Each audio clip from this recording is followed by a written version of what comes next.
Hi hello friends, എല്ലാവർക്കും നമ്മുടെ സുമി മുഫാസ് ടെസ്റ്റി കിച്ചണിലേക്ക് സ്വാഗതം. അപ്പോൾ നാളെ വരാനിരിക്കുന്ന നമ്മുടെ മഴത്തോരും മുമ്പ് സീരിയലിൻ്റെ പുതിയ വിശേഷം എന്തൊക്കെയാണെന്ന് അറിഞ്ഞാലോ. അപ്പോൾ നമ്മൾ കഴിഞ്ഞ ദിവസം നമ്മൾ കണ്ടായിരുന്നു അല്ലേ, നമ്മൾ ലാസ്റ്റായിട്ട് കണ്ടയ്ക്കുന്നത് നമ്മുടെ കോടതി ജഡ്ജി പറഞ്ഞേക്കുന്നത് ഇവർക്ക് ജാമ്യം എന്തായാലും അനുവദിക്കില്ല, പകരം അവർക്ക് 30 ദിവസം 4 പ്രതികളെയും കോടതി ജയിലിലേക്ക് റിമാൻഡ് ചെയ്തൊക്കെയാണ് എന്നതാണ് പറഞ്ഞേക്കുന്നത്. അങ്ങനെ ആ ഒരു ഇത് കേട്ടിട്ട് ഇവരെ 4 പേരുടെയും മുഖമൊക്കെ ആകെ ഇതാവുകയാണ്. അങ്ങനെ അവർക്ക് എന്ത് ചെയ്യണമെന്നൊന്നും അറിയില്ല, ആകെ അങ്ങ് ടെൻഷനായി. ഹരിശങ്കറിനും അപ്പോഴാണ് ആ ഒരു ചെയ്ത തെറ്റിനെ കുറിച്ച് മനസ്സിലാവണത്, ജയിലിൽ കിടക്കേണ്ട ഒരു അവസ്ഥ. അത് മാത്രമല്ല, പുറത്ത് കൂടിയിരിക്കുന്ന പ്രളയം കണ്ടു കഴിഞ്ഞാൽ ഒരു അന്തവും ഇല്ല. എന്താ അവരുടെ നടുവിൽ നിന്നും പോലീസ് കഷ്ടപ്പെട്ടാണ് കോടതിയിൽ നിന്ന് പുറത്തിറങ്ങിയ ഇവരെ പിന്നീട് വണ്ടിയിലോട്ട് കയറ്റുന്നത്. അങ്ങനെ അവരെ ജയിലിലോട്ട് കൊണ്ടുവന്ന സീനൊക്കെയാണ് നമ്മൾ കണ്ടത് അല്ലേ. അപ്പോൾ ഇനി നാളത്തെ സീൻ എന്തൊക്കെയാണെന്ന് നോക്കാം. അപ്പം നമ്മുടെ വീഡിയോസൊക്കെ ഇഷ്ടപ്പെടുകയാണെങ്കിൽ ആദ്യമേ തന്നെ ഒരു കുഞ്ഞ് ലൈക്ക് അടിച്ചങ്ങ് കേൾക്കാതിരിക്കണം കേട്ടോ, ഇല്ലെങ്കിൽ ലൈക്ക് അടിക്കാൻ മറന്നു പോവും. അതുകൊണ്ട് എല്ലാവരും നമ്മുടെ ചാനലൊന്ന് നമ്മുടെ വീഡിയോ ഒന്ന് ലൈക്ക് അടിക്കുക. പുതുതായിട്ട് കേൾക്കുന്നവരൊക്കെ ആണെങ്കിൽ നമ്മുടെ ചാനലൊന്ന് സബ്സ്ക്രൈബും കൂടെ ചെയ്ത് വെക്കുക കേട്ടോ.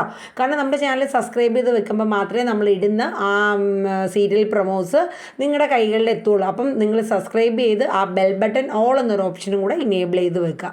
അങ്ങനെ നമ്മുടെ ഹരിയെയും രോഹിത്തിനെയും മറ്റ് 2 പ്രതികളെയും ജയിലിലോട്ട് കൊണ്ടുപോവുകയാണ്. അപ്പോൾ ഇവരുടെ പുറകെ തന്നെ നമ്മുടെ ശിവശങ്കരനും രാജീവും കൂടെ പോവാണ്. കാരണം വക്കീൽ പറഞ്ഞായിരുന്നു, അവിടെ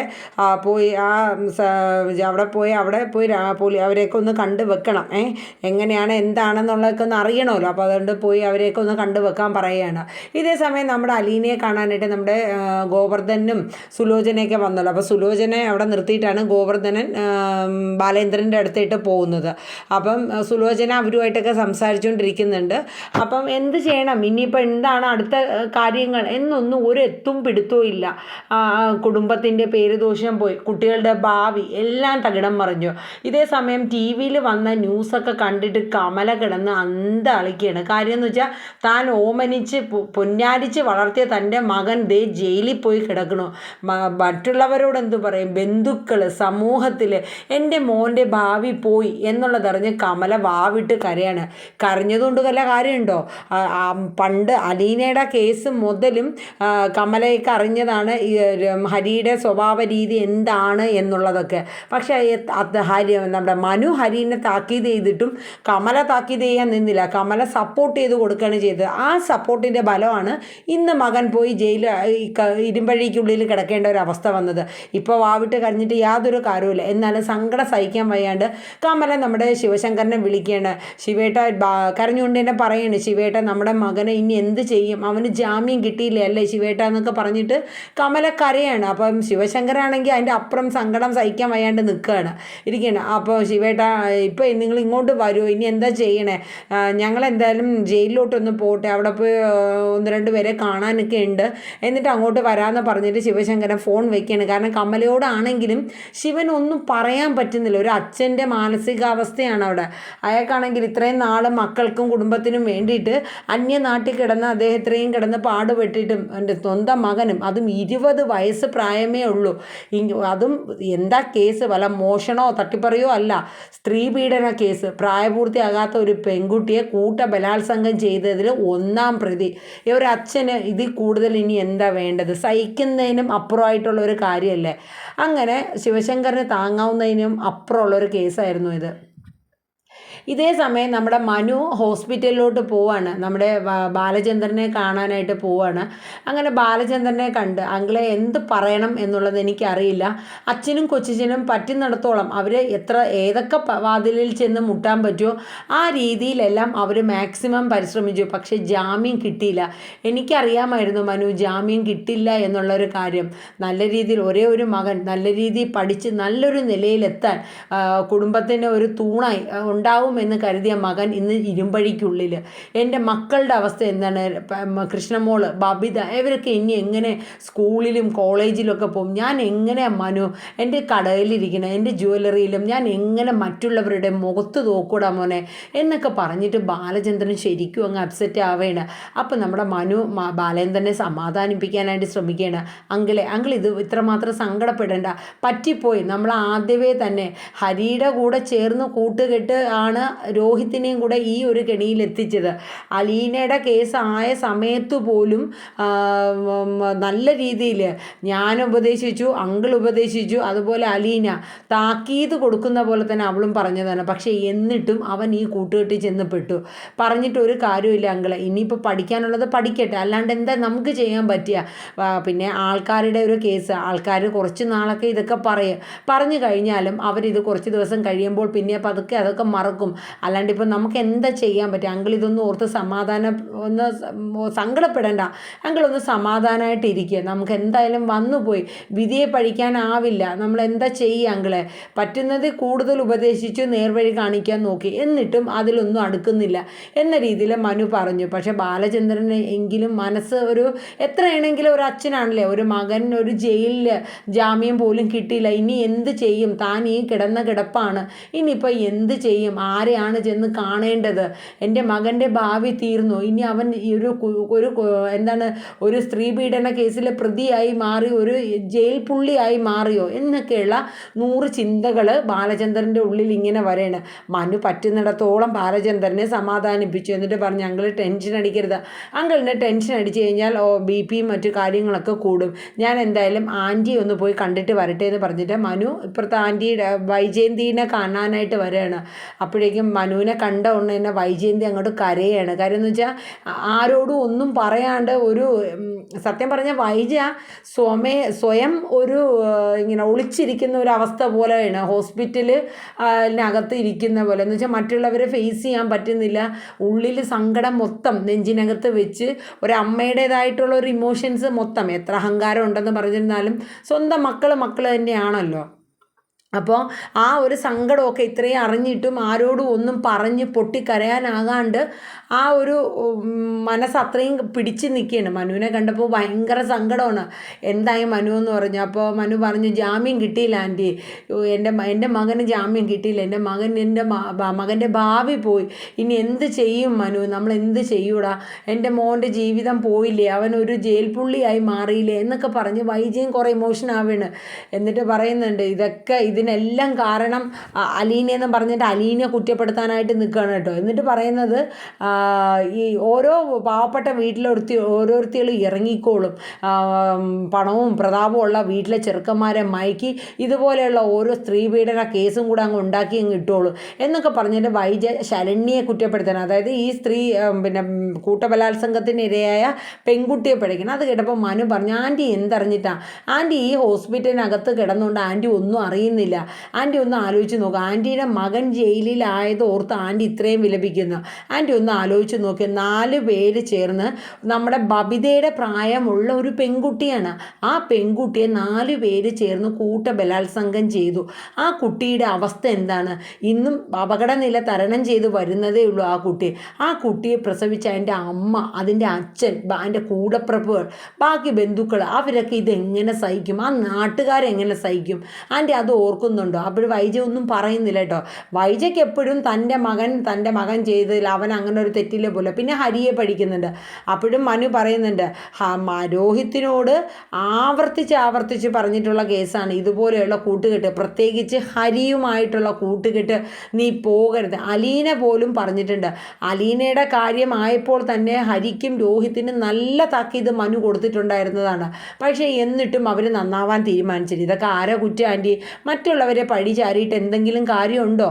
ഇനി കൃഷ്ണമോളുടെയൊക്കെ ഭാവി അല്ലെങ്കിൽ ബബിതയുടെയൊക്കെ ഭാവി, ആ കുട്ടികൾ എങ്ങനെ ഇനി പുറത്തിറങ്ങും? മറ്റുള്ളവരുടെ മുഖത്ത് അവരുടെ കളിയാക്കലും ഇതൊക്കെ കാണണ്ടേ? ഒരു കണക്കിന് പറഞ്ഞു കഴിഞ്ഞാൽ നമ്മുടെ കുടുംബം, 2 കുടുംബങ്ങളും ആകെ ഇനി ഈ നാട്ടിൽ ജീവിക്കാൻ ഇതില്ലാത്തൊരവസ്ഥ പോലെയാണ്. മനുവിന് പോലും പുറത്തിറങ്ങാൻ പറ്റാത്ത ഒരു സിറ്റുവേഷനൊക്കെയാണ്. എങ്കിലും എന്ത് ചെയ്യാനാണ്? ഇനി വന്നു. പക്ഷേ ഇനി അവർക്ക് ജാമ്യം കിട്ടില്ല എന്നുള്ള കാര്യം ഉറപ്പാണ്. ഇനി 30 ദിവസം കഴിഞ്ഞിട്ട് ജാമ്യം കിട്ടിയാൽ തന്നെയും കേസ് നല്ലൊരു വക്കീലിനെ കൊണ്ടൊക്കെ വാദിച്ച് ആക്കിയാൽ മാത്രമേ പുറത്തിറങ്ങാൻ പറ്റുള്ളൂ. അല്ലെങ്കിൽ ഈ കേസിൻ്റെ ശിക്ഷ അനുഭവിക്കേണ്ടി തന്നെ വരും.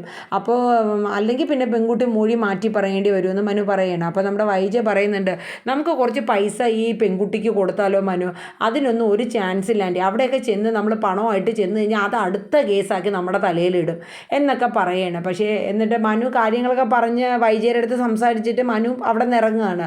മനു പോയി കഴിഞ്ഞ ശേഷം വൈജയന്തി ഒരുപാട് സങ്കടപ്പെടാണ് കേട്ടോ. മനസ്സിനൊട്ടും പിടിച്ചു നിർത്താൻ പറ്റുന്നില്ല. മകൻ്റെ കാര്യം, മക്കളുടെ അവസ്ഥ, അങ്ങനെയൊക്കെ എല്ലാം ഓർത്തിട്ട് വൈജയ്ക്ക് ആകെ ഒരു സങ്കടമാണ്. അങ്ങനെ വൈജയന്തി നമ്മുടെ ബബിതയെ ഒന്ന് ഫോൺ ചെയ്യണം. അപ്പോൾ ഇതിൻ്റെ ഇടയിൽ നമ്മുടെ സുലോചന ആ വീട്ടിൽ വന്നല്ലോ. അപ്പോൾ ഗോവർദ്ധന സുലോചന അവിടെ ആക്കിയിട്ട് പോയായിരുന്നല്ലോ. ഈ പോയ സമയത്ത് സുലോചന കൃഷ്ണമോളുടെ അടുത്തും അലീനയുടെ അടുത്തൊക്കെ ചോദിക്കുന്നുണ്ട്, ആൾക്കാർ വന്ന് കല്ലേറ് നടത്തിയ സമയത്തൊക്കെ നിങ്ങൾ പേടിച്ചായിരുന്നോ മക്കളെ എന്നൊക്കെ ചോദിക്കുന്നുണ്ട്. അല്ല, ഈ ബബിത എന്താണ് ഇങ്ങോട്ടൊന്നും ഇറങ്ങി വരാത്തതെന്ന് സുലോചന ചോദിച്ചപ്പോൾ കൃഷ്ണമോൾ പറഞ്ഞു, അതെപ്പോഴും ആ റൂമിൽ തന്നെ ആൻറ്റി, ഒരു ഫോണും പിടിച്ചുകൊണ്ട് അങ്ങ് ഇരുന്നോളും. ഞാൻ എന്തായാലും പോയി അവളെ ഒന്ന് കണ്ടിട്ട് വരട്ടെ എന്ന് പറഞ്ഞു സുലോചന മേളിലോട്ട് പോയി ബബിതയെ കാണേണ്ട. എന്നിട്ട് ചോദിച്ചു, നീ എന്താ ബബിത ഒന്ന് താഴോട്ടൊന്നും വരാത്തെ? ഞാനിപ്പോൾ താഴെ വന്നിട്ട് എന്ത് ചെയ്യാനാ? ബബിത ചോദിക്കുകയാണ്. അല്ല, നീ ഇവിടെ നടക്കുന്നതൊന്നും നീ അറിയുന്നില്ലേ? നിൻ്റെ സഹോദരൻ്റെ അവസ്ഥ, നിൻ്റെ അച്ഛൻ്റെ അവസ്ഥ, നിൻ്റെ അമ്മ ആശുപത്രി കിടക്കുന്ന അവസ്ഥ, ഇതൊന്നും നിനക്കറിയേണ്ട കാര്യമില്ല. ഞാനിപ്പോൾ അറിഞ്ഞിട്ട് എന്ത് ചെയ്യാനാ ആൻറ്റി? ഞാൻ ഇതിൽ എന്തെങ്കിലും ചെയ്തിട്ടാണോ? രോഹിത് തെറ്റ് ചെയ്തെങ്കിൽ അവൻ അതിൻ്റെ ശിക്ഷ അനുഭവിക്കണം, അല്ലാണ്ട് ഞാനിപ്പോൾ എന്ത് ചെയ്യാനാ? ഇത് കേട്ടപ്പോൾ സുലോചനയ്ക്ക് എന്തായാലും മനസ്സിലായി എന്ന് വെച്ചാൽ ഇതൊന്നും അവളെ ബാധിക്കുന്ന കാര്യമല്ല. പിന്നെ വൈജയന്തിയുടെ തനി സ്വഭാവം കിട്ടിയിരിക്കുന്നത് ബബിതയ്ക്ക് തന്നെയാണ്. കൃഷ്ണമോക്ക് പിന്നെ ഒരു മനുഷ്യത്വം, മറ്റുള്ളവരോട് സംസാരിക്കാനും അല്ലെങ്കിൽ ആ ഒരു അവസ്ഥ കണ്ട് അറിഞ്ഞ് മനസ്സിലാക്കി ഓരോന്ന് ചെയ്യാനുള്ളൊരു പക്വത ആ സ്കൂളിൽ പഠിക്കുന്ന കുട്ടിക്കുണ്ടെന്നുള്ളത് സുലോചനയ്ക്ക് മനസ്സിലായി. ശരി, ആയിക്കോട്ടെ എന്ന് പറഞ്ഞ് സുലോചന താഴെ വരെയാണ്. അപ്പോൾ ഇതേ സമയം നമ്മുടെ വൈജയന്തി മനു പോയതിന് ശേഷം നമ്മുടെ ബബിതേനെ ഫോൺ ചെയ്യാണ്. എന്താണ് അവിടുത്തെ കാര്യങ്ങളും അവിടുത്തെ അവസ്ഥ എന്തൊക്കെയാണ് മോളെ എന്ന് ചോദിക്കുകയാണ്. അപ്പോൾ ബബിത പറഞ്ഞു, ഇപ്പോൾ സുലോചന ആൻറ്റിയും കൂടെ വന്നിട്ടുണ്ട്. ഓ, അതും അവിടെ എത്തിയോ എന്നിങ്ങനെ വൈജയന്തി ചോദിക്കുകയാണ്. അപ്പോൾ പറയുന്നുണ്ട്, ഇതിനെല്ലാം കാരണം ആ ഒരുമ്പെട്ടവൾ ആ വീട്ടിൽ എന്ന് കാലെടുത്ത് വെച്ചോ, നമ്മൾ എങ്ങനെ കഴിഞ്ഞിരുന്നതാ മോളെ. വൈജയന്തി ബബിതയുടെ അടുത്ത് പറയുന്നത്, നമുക്കുള്ള സന്തോഷമാണെങ്കിലും സന്തോഷത്തോടെ ഉള്ള ഇതായിട്ടൊക്കെ അങ്ങ് പൊക്കോണ്ടിരുന്നതാണ്. എവളിവിടെ വന്നതോടുകൂടി തന്നെ നമ്മുടെ കുടുംബം ചിന്ന ഭിന്നമായി മാറിയത്. ഞാൻ കണ്ടില്ല, ആശുപത്രിയിൽ, രോഹിത് ജയിലിൽ, അത് ബാലേന്ദ്ര ഹോസ്പിറ്റലിൽ, എന്താ അവസ്ഥ. ഇതിനെല്ലാം കാരണക്കാരി അവൾ എന്തൊക്കെയോ വഴിപാടും കാര്യങ്ങളൊക്കെ ചെയ്യുന്നുണ്ട്. ഒടുവിൽ ഇക്കണക്കിന് പോവുകയാണെങ്കിൽ ആ വീട്ടിൽ നിന്ന് നമ്മളെല്ലാവരെയും അവൾ അടിച്ചിറക്കിയിട്ട് അവൾ മാത്രം ഉണ്ടാവും. അപ്പോൾ ബബിത പറഞ്ഞു, അല്ലെങ്കിൽ ഇപ്പോൾ അവൾ തന്നെ അമ്മ ഇവിടെ വീട് ഭരിക്കുന്നത്. അവൾ പറയണ പോലെ അവൾ ഉണ്ടാക്കണ ഭക്ഷണം എന്തുണ്ടാക്കോ അത് നമ്മൾ കഴിച്ചോണം. അങ്ങനെയൊക്കെയാണ് ഇവിടെ. ഇത് ഭ്രാന്ത് പിടിക്കണു അമ്മ, എനിക്ക് മടുത്തു എന്നൊക്കെ ബബിത പറയണു. എന്ത് ഭ്രാന്ത്? കണ്ട കാമുകനെയും വിളിച്ച് സൊള്ളിക്കൊണ്ട് 24 മണിക്കൂറിന് റൂമിനകത്ത് ഇരിക്കണം. അവൾ ഈ ലോകത്ത് നടക്കണം എന്തെന്നുമില്ല അവൾ അറിയണുണ്ടോ? എന്നിട്ട് ഇവിടെ ഭ്രാന്ത് പിടിക്കണു നമുക്ക്. അത് അങ്ങനത്തെ ഒരവസ്ഥ. ഇതൊക്കെ കേട്ട് വൈജയന്തി ബബിതയായിട്ട് സംസാരിച്ചിട്ട് വെച്ചിട്ട് പിന്നെ നമ്മുടെ കമലയെ വിളിക്കുകയാണ് വൈജ. അപ്പോൾ കമലയെ വിളിച്ച് സംസാരിക്കുന്ന സമയത്ത് കമല എനിക്ക് കരച്ചില്ല. കമല ഫോൺ ഓൺ ചെയ്തതേ ഉള്ളൂ. കാര്യം എന്ന് വെച്ചാൽ നിന്ന് വിളിയാണ്. അറിയാവുന്നവരും ഫ്രണ്ട്സും റിലേറ്റീവ്സും ഒക്കെ കമലയുടെ ഫോണിൽ വിളിക്കുകയാണ്. എന്നിട്ട് കമല പറഞ്ഞു, നീ ഹോസ്പിറ്റൽ ആയതുകൊണ്ട് ഒന്നും അറിയുന്നില്ല വൈജയന്തി. ഞാൻ അനുഭവിക്കുന്ന ടെൻഷൻ വല്ലതും നീ അറിയുന്നുണ്ടോ? എനിക്ക് ഇവിടെ വീട്ടിനകത്ത് ഇരിക്കാൻ പോലും പറ്റുന്നില്ല. നമ്മുടെ മക്കളുടെ അവസ്ഥ എന്തായി തീരുന്നു ഒരു പ്രതീക്ഷയില്ല. അവരൊന്നും ഇനി പുറത്തിറങ്ങില്ലേ. അപ്പോൾ വൈജയന്തി പറഞ്ഞു, ഞാൻ ഈ 2 കാലും ഒടിഞ്ഞ് ഞാൻ എന്ത് ചെയ്യാനാണ് കമലേട്ടത്തി? നമ്മുടെ മക്കളെ രക്ഷിക്കാൻ എന്താ ഇനി ചെയ്യണേ? ശിവേട്ടനും രാജീവനും ഇതുവരെ എത്തിയിട്ടില്ല. അവർ ജയിലിൽ സൂപ്രണ്ടിനെയും ഒക്കെ കാണാനായിട്ട് പോയിക്കുന്നു എന്നാണ് പറഞ്ഞു. അവർ വരട്ടെ, വന്നിട്ട് എന്തെങ്കിലും തീരുമാനങ്ങൾ എടുക്കുമായിരിക്കും. എനിക്കിതൊന്നും കണ്ടും കേട്ട് സഹിക്കാൻ പറ്റുന്നില്ല എന്ന് പറഞ്ഞിട്ട് കമല കരയാണ് കേട്ടോ. വൈജയ അതുപോലെ തന്നെയാണ്. ഇനിയിപ്പോൾ എന്ത് ചെയ്യും, അല്ലെങ്കിൽ ഇനി എങ്ങനെയാണ് ഭാവി കാര്യങ്ങളൊന്നും അറിയില്ലല്ലോ. അങ്ങനെ കമലയായിട്ട് സംസാരിച്ച് ഫോൺ വെക്കുകയാണ്. ഇതേ സമയം നമ്മുടെ ശിവശങ്കറിനും നമ്മുടെ രാജീവും കൂടെ ജയിലിലോട്ട് ചെല്ലുകയാണ്. അപ്പോഴേക്കും നമ്മുടെ ഹരിയെ, രോഹിത്തിനെ, മറ്റ് 2 പ്രതികളെ അവിടെ ജയിലിലോട്ട് കൊണ്ടുവന്ന് അവരെ സെല്ലിനകത്ത് ഇടുകയാണ്. ശിവശങ്കറിനാണെങ്കിൽ ഇത് കണ്ടിട്ട് സഹിക്കാൻ പറ്റുന്നില്ല. കാരണം സ്വന്തം മകൻ, ഇളയ മകനാണ്, 20 വയസ്സ് പ്രായമേ ഉള്ളൂ.